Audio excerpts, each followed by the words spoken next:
Hello everyone, Watch Captain Kyrez here, and welcome back to another video. Today we have a Warband focus on Ylthari's Guardians. Ylthari's? I'm not 100% sure how you pronounce that. But anyway, let's move on. Um, it's a 4-person warband, and starting out we have Ylthari herself. She's the leader and is incredibly flexible, boasting strong attacks up close and at a distance, along with swift movement and a decent 2 dodge for defense.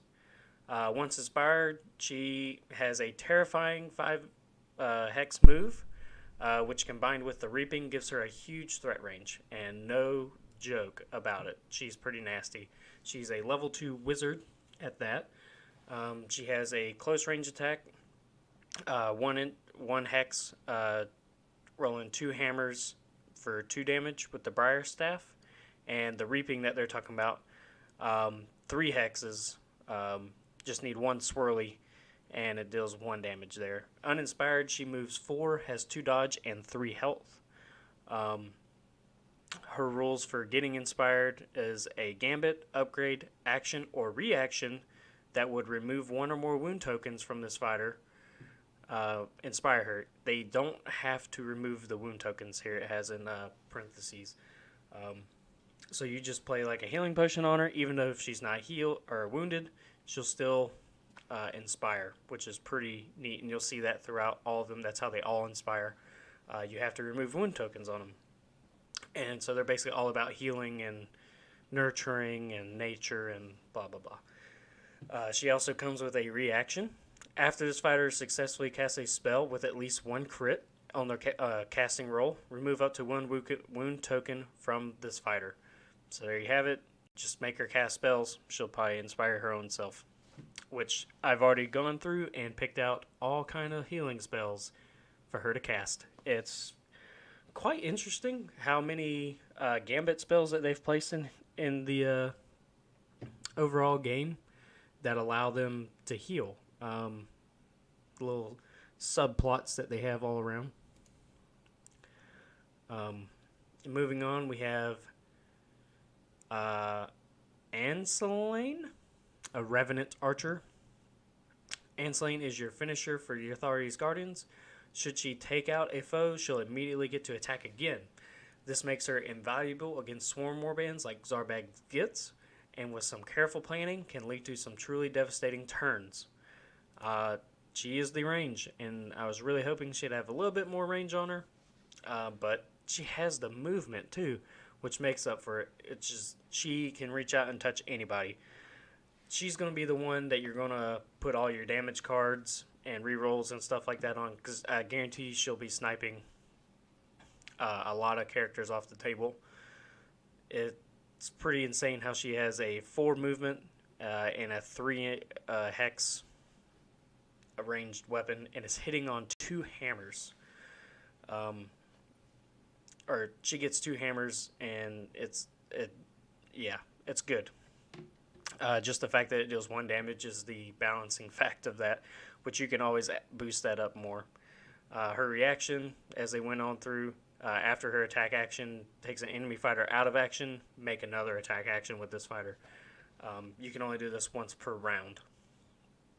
So if you get somebody low wounds or something like that, go ahead and snipe them off with her, and she'll be able to put damage out on somebody else too. And upgrading her or inspiring her is the same way. Just remove wound tokens from her, or doing something like that. When she gets inspired, her range goes up to 4, and she gets 2 dodge and 3 health. I'm not sure if I stated before, but she gets 1 dodge and 3 health uninspired. And then next we have Galingahan of the Glade. I'm just going to call him of the Glade from now on. Big G of the Glade. He's the tank of the warband, coming right out of the gate with 2 block and 4 wounds. Pretty nasty. He's capable of dealing solid damage, even deflecting incoming attacks, and you'll use him to distract your foe with frontal attacks to take the pressure off of your other fighters, which would be really good as you have Ylthari casting from the back. or I'm going to try to use her like that. So he has a 4 move. This warband moves really fast, and they're no weaklings either. Most of them have either 3 or 4 health and 2 dodge, and this guy himself has 2 shields and 4 health. And he also has a melee range of 2. Looking for hammers, gets 2 hammers on his protector glaive and dealing 2 damage. And he also has a reaction. After an attack action, if there was at least 1 crit in the defense roll for this fighter, the attacker suffers 1 damage. So whenever somebody tries to swing at him, he's got a bunch of briars and stuff on him, and he just basically pokes him back. Inspired, nothing changes on his stat line, but he does get a whirlwind ability. The whirling glaive, range 1, looking for swords with 2 dice and 1 damage there. Basically standard, but he's pretty tanky, buffed up. You want to like charge him in, do your standard stuff. He'll be a great match for Gurzag and the orc boys over there. And then we have Scalethel with no special name attached. He's basically the damage dealer. Fast and boasting a brutal attack inspiring, this guy should be a priority, as it gives him a mighty 3 dice for his attack and the ever useful cleave. And he has a 4 movement with 1 shield and 3 health, uninspired. His melee is just a range 1, looking for hammers on 2 dice, dealing 2 damage, and his reaction is after this fighter's attack action with a range of 1 or 2, in which there was at least 1 crit rolled in the attack roll, and the target survived, the target suffers 1 more damage. So probably just finishing off that character if it did survive. Inspired, he starts rolling 3 dice, looking for hammers, and it gains the cleave keyword. Nothing changes on his stat lines. And then Games Workshop kind of goes over some of the tactics that you might want to use for the Guardians. I've kind of come up with some of my own kind of no-brainers. I'm not really going to read that off for you, but I'll read off some of the cards that they previewed, some of their ploys. You have Leech Power. You play this card. Play this only if a friendly Ylthari is holding an objective. Remove that objective from the battlefield and remove up to 1 wound token from that Ylthari's fighter card. So there you have it, already coming out.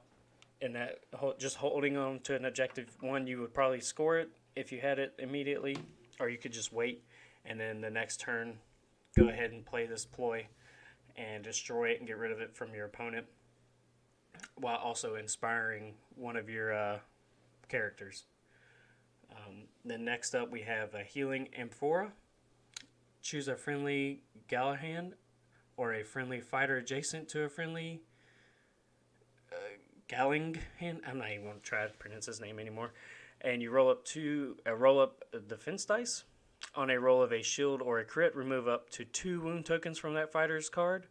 Otherwise, remove up to 1 wound token from that fighter's card. So there's just another easy way of inspiring multiple characters, and this is just a ploy. And then you have Glade's Last Hope, which is one of their scoring cards. Score this in an end phase if at least 3 wound tokens were removed from fighter cards of friendly fighters in the preceding action phase. So it's already going to be something you're doing. It's probably going to be a staple in any Guardians decks. I'd say all 3 of those cards would probably be automatic includes into the deck. And moving on, we have some of the other gambits and ploys that they showed.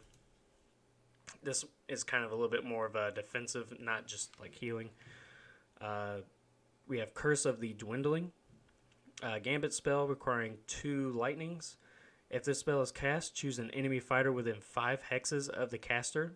That fighter's attack actions have -1 to dice to a minimum of 1. The spell persists until that fighter is out of action. And I think most of this is kind of aimed at Mollog in their description. Next up, another ploy, we have Writhing Roots. The first fighter to make a move action in the next activation has a -2 to the move, to a minimum of 0. And then this one would be really good against Molag in the next is Mesmerizing Gaze. Choose an enemy fighter adjacent to a friendly fighter and choose one. Remove the enemy fighter's guard tokens or place a move token next to the enemy fighter. And why I think this one would be really good against Molag, or anybody for that matter, Molag especially, is you're just cutting down the amount of times he can activate. Yes, Molag can move twice, or charge and move and charge, but you'd just be limiting his ability to move around. And with the speed that you have from all your other characters, you can probably just run around him, tie him down. You know, he charges you, okay, and then play the ploy, and that way you can kind of stop him where he is and just have him try to pin him down while you work around him mostly. But some of the other cards that I feel like would be really good in this deck, or probably just an auto include, so you can get inspired much faster, would be Healing Potion, of course.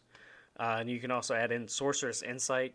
Allows you to play that to bring back a discarded ploy from your discard pile, which you would bring back Healing Potion, just so you could do it again. And then for our Gambit spells, you have Healing Pulse, Soul Drain, Vital Surge.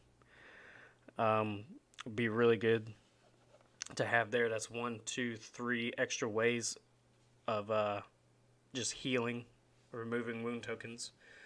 And you also have a upgrade card for Blessed Armor, or Blessed Armor, and that allows you to heal 1 wound per action, or per activation, or not activation, per round, I believe. Regal Vision will help you get inspired really quick too, and Blessing of Victrix would give you some innate lightning bolts, which I know most of these require lightnings. And that would help you get all those casted off faster. And I picked out, while I was looking, I picked out some cards that would probably be good against the Guardians here. Sphere of Saesh, actually. It just requires 1 lightning bolt. You choose an enemy within 3 hexes of the caster. Wound tokens cannot be removed from that fighter's cards, and the spell persists until the character is out of action.